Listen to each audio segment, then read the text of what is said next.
Saya tahu kebanyakan dari kalian malas dan enggan untuk berlama-lama mendengarkan dan membahas suatu kejadian masa lalu karena sejarah dianggap materinya terlalu panjang dan membosankan untuk dibahas.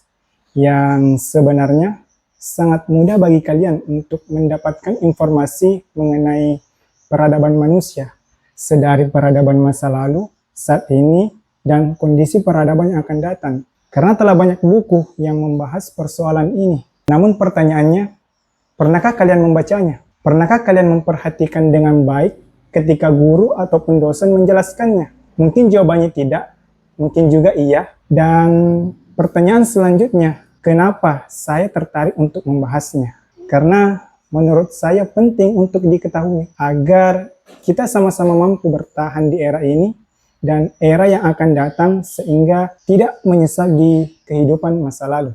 Jadi untuk kalian yang malas membaca, di sini saya akan memberikan gambaran yang menarik untuk lebih mudah dipahami dalam sebuah video. Saya salam, selamat datang di channel saya, channel di mana saya akan mengajak Anda untuk berjalan ke masa lalu, duduk bersama sambil menyaksikan masa kini, dan berlari menuju masa depan.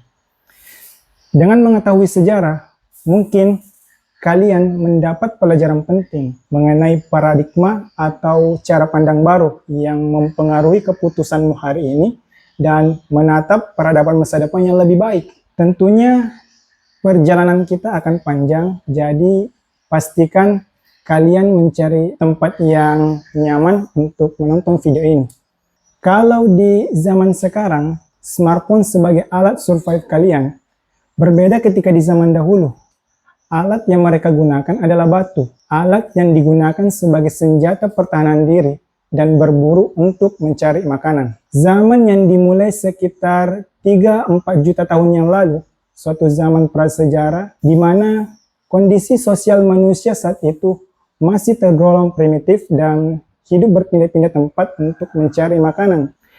Lanjut di zaman perunggu hingga zaman besi, sekitar 8.000 tahun yang lalu, manusia menemukan cara mengelola logam. Salah satu peradaban pertama zaman perunggu bermula dari Sumeria, yaitu dataran subur di antara Sungai Tigris dan Sungai Efrat, termasuk penemuan tulisan dan roda. Bentuk tulisan paling awal muncul pada zaman perunggu, tulisan paku yang mereka cipta oleh orang Sumeria, yang juga mereka cipta roda pertama. Roda dipakai untuk gerobak ataupun untuk kereta perang. Di era itu, kondisi sosial mereka sudah semakin pintar. Mereka sudah mulai bisa bercocok tanam dan tinggal menetap. Dan era itu terus berlanjut dalam waktu yang cukup lama. Alangkah efisiennya jika saya langsung menjelaskan era di mana kita akan lebih lama mengobrol dan membahas era ini, yaitu era ditemukannya mesin uap yang artinya dimulainya revolusi industri. Revolusi industri terjadi pada periode antara 1760 hingga 1850, di mana terjadinya perubahan secara besar-besaran di bidang pertanian, manufaktur, pertambangan, transportasi, dan teknologi, serta memiliki dampak yang mendalam terhadap kondisi sosial, ekonomi, dan budaya.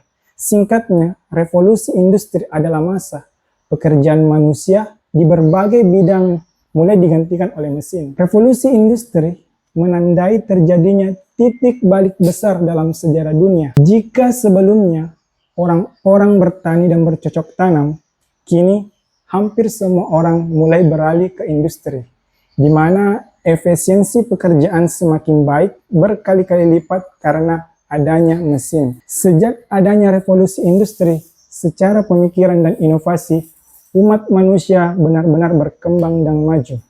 Hingga pada abad ke-20, teknologi mengalami perkembangan yang sangat pesat. Hal ini didasari oleh munculnya ilmuwan-ilmuwan baru yang melakukan penemuan-penemuan dan inovasi baru terhadap teknologi yang dapat menunjang kehidupan manusia, seperti penemuan nuklir, sinar laser, satelit, pesawat, radar adalah beberapa mahakarya yang berhasil dibuat pada abad ke-20.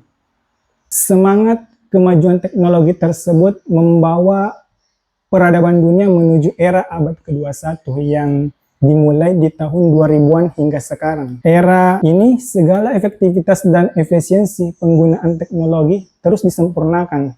Tujuan utama dari era ini adalah mengintegrasikan seluruh kehidupan dan masyarakat dunia, di mana setiap individu dapat berhubung dengan yang lainnya tanpa mengenal batas, jarak, dan waktu. Era ini mencoba menawarkan kemudahan dan mendapatkan informasi menggunakan teknologi internet yang terus dikembangkan hingga saat ini. Selain integrasi teknologi, yang satu dengan yang lainnya juga dilakukan untuk mendukung efektivitas dan efisiensi dalam memenuhi kebutuhan manusia. Inilah era kita saat ini, era transisi di mana teknologi akan mulai mengambil alih sebagian besar pekerjaan manusia dengan adanya peran listrik, mesin, dan internet. Lagi-lagi saya katakan, kita akan lebih lama membahas di era ini sebelum lanjut ke masa depan, supaya kita sama-sama dapat belajar dan mampu bertahan hidup, di mana di tengah-tengah kehidupan kita saat ini sudah mulai dikuasai oleh listrik, komputer, mesin, internet, dan baru-baru ini mulai diambil alih oleh AI dan robotik untuk persiapan perkembangan selanjutnya. Karena kemungkinan besar peran AI dan robotik akan semakin berkembang lebih jauh lagi untuk menggantikan banyak pekerjaan manusia. Sebagai contoh, juru masak atau pelayan, khususnya di tempat-tempat cepat saji, di mana saat ini di Jepang sudah banyak menerapkan hal ini. Kemungkinan di masa depan nanti yang benar-benar profesional saja yang hanya dipakai tenaganya untuk menjadi pelayan di restoran. Nantinya tenaga kerja profesional manusia semakin dianggap tidak efisien ketika robotik sudah sempurna dan sudah lebih murah. Bisa dibayangkan bagaimana nasib manusia-manusia yang dengan lambat atau sama sekali tidak menyesuaikan diri dengan era sekarang ini. Bakal ada di posisi mana kalian? Selain juru masak dan pelayan tadi, mungkin selanjutnya guru, supir, operator, atau pekerja konstruksi yang saat ini merupakan bidang pekerjaan saya, ataupun pekerjaan lainnya, bisa saja akan tergantikan oleh AI dan robotik. Saya tidak berangan-angan tentang apa yang saya sampaikan karena dengan basis ilmu pengetahuan tentang bagaimana kita telah mempelajari masa lalu, kemudian membandingkan dengan kejadian saat ini, sangat relevan jika kita dapat memprediksi apa yang akan terjadi di masa depan. Dan itu tadi, di masa depan kemungkinan besar pekerjaan yang memerlukan otot dan perhitungan akan sepenuhnya tergantikan oleh mesin. Mengerikan, manusia profesional menciptakan sesuatu penemuan yang mampu membuat pekerjaan lebih efektif dan efisien dibandingkan dengan menggunakan tenaga manusia yang dianggap tingkat kesalahannya lebih tinggi dibandingkan mesin dan AI, dan itu akan sangat mungkin terjadi. Dan bisa dibayangkan manusia yang pada dasarnya memiliki perasaan emosi yang apabila perasaannya terusik kemudian diperintahkan untuk bekerja, yakin dan percaya pekerjaan yang dilakukannya tidak bakal dan tak efisien. Bahkan kemungkinan terburuknya mereka akan melakukan kesalahan yang malah membuat rugi perusahaan.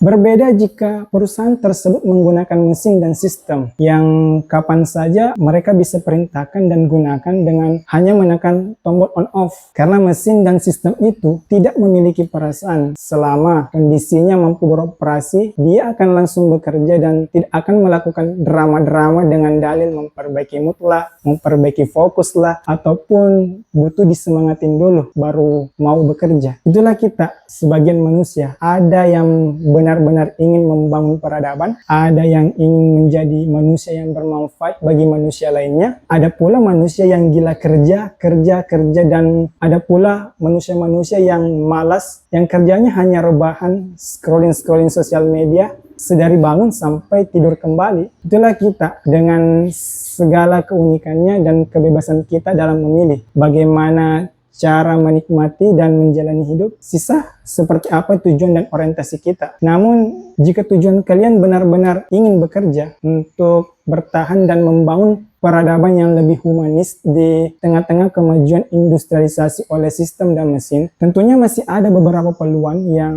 pekerjaan yang belum bisa ditransformasi oleh teknologi saat ini maupun di masa depan. Di antaranya adalah pekerjaan yang berhubungan dengan critical thinking, yaitu kemampuan untuk berpikir kritis dan analisis maupun problem solving, di mana membutuhkan inisiatif tinggi yang hanya bisa dipikirkan oleh daya kreasi manusia, misalnya programmer, analis, ataupun politikus. Yang kedua itu collaboration, yaitu kemampuan beradaptasi dan kerjasama, saling sinergi bersama untuk sebuah kepentingan termasuk kesepakatan bekerjasama. Misalnya pemimpin perusahaan atau bisnis yang keputusannya membutuhkan pertimbangan dan hubungan kepentingan antar manusia. Yang ketiga, communication. Skill komunikasi yang mampu mengedepankan sisi emosional dan empati. Sesuatu yang tidak mudah digantikan oleh sebuah program dan robotik dalam waktu yang dekat, seperti sales marketing, public relation, dan lain-lain. Yang keempat, creativity. Daya cipta kreasi manusia dan imajinasinya. Inilah yang membuat manusia unik dan berbeda, seperti entertainer, content creator, ataupun musisi. Setidaknya, 4 hal ini masih relevan untuk bertahan di era digitalisasi hingga menuju era revolusi selanjutnya. Dari sinilah dan saat inilah kita seharusnya sadar diri sebelum terlambat. Kita perlu mempersiapkan diri sebagai manusia supaya tidak kalah dengan robotik di masa depan. Khususnya mempersiapkan skill dan mengupgrade skill supaya tetap bisa bertahan di era ini dan peradaban masa depan yang akan datang. Saya salam,